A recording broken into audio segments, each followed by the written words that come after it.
La graine de l'honnêteté. Un petit conte de sagesse chinoise.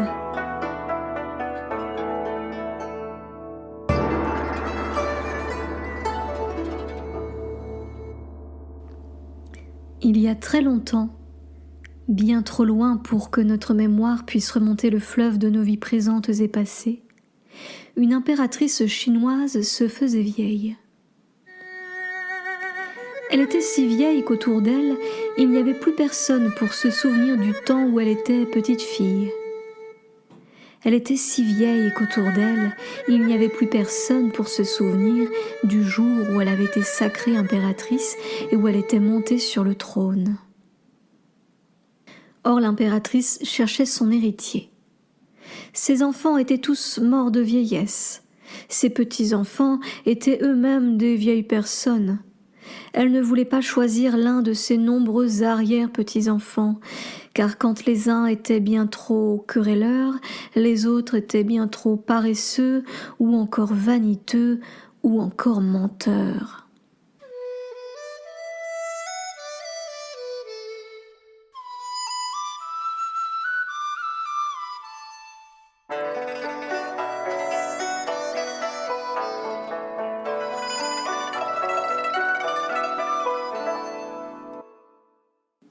Alors, un des premiers matins de printemps, elle convoqua 100 garçons et filles de plusieurs villages de son vaste royaume, et à chacun elle leur remit une graine. Semez cette graine et prenez-en soin, faites-la pousser et s'épanouir, et dans 1 an, revenez au palais, et je choisirai alors mon héritier.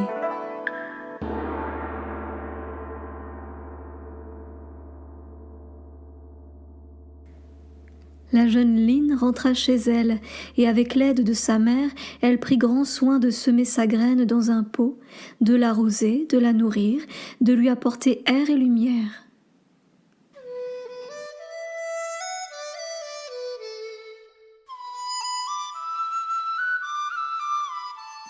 Il n'y avait pas plus douce et plus patiente que la jeune Line.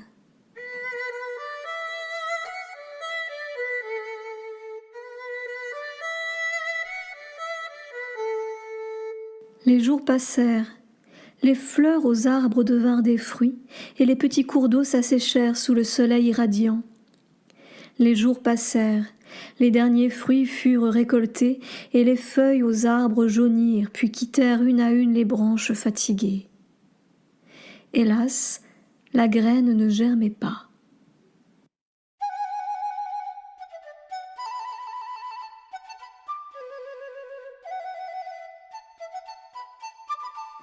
Les mois s'écoulèrent encore, de vent, de neige et de froid, et nulle plante ne sortait de la terre du pot.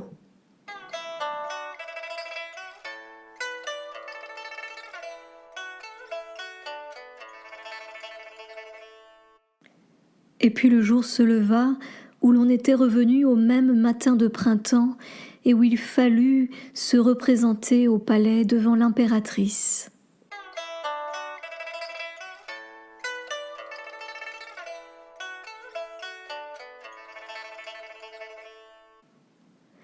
Line était triste et honteuse. Les autres enfants s'agenouillèrent avec leurs pots dans lesquels s'étaient épanouies des plantes magnifiques. Line était rouge de honte et elle baissait la tête.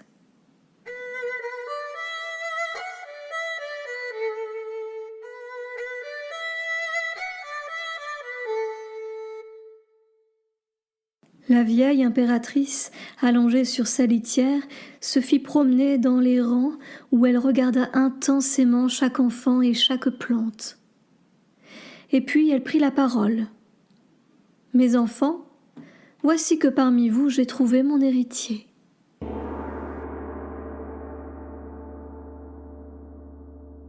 Les 100 enfants retinrent de concert leur souffle, osant à peine relever le menton pour regarder leur impératrice. « Et c'est toi, Line, que je choisis. » Tous les autres enfants se regardèrent étonnés. Line était la seule parmi eux tous à s'être présentée devant l'impératrice avec un pot vide.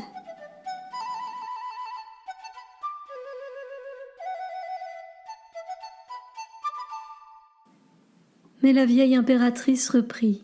« Car à vous tous, mes enfants, j'avais confié il y a 1 an des graines cuites au four qui ne pouvaient plus germer. Mais tous, à l'exception de Line, vous avez essayé de me tromper en remplaçant la graine stérile et en faisant pousser une autre graine. »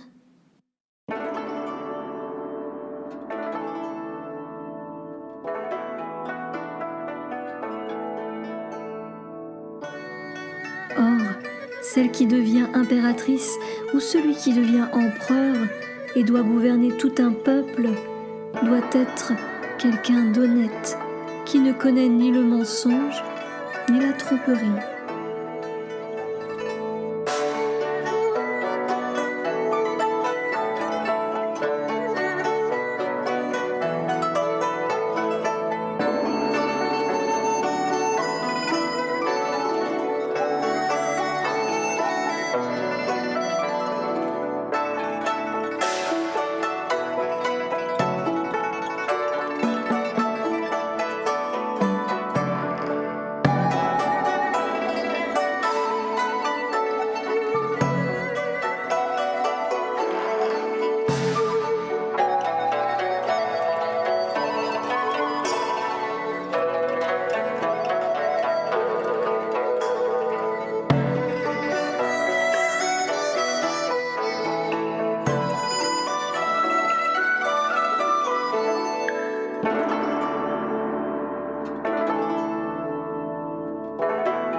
Autrefois, dans un immense empire s'étendant au-delà des mers, vivait un grand roi redouté.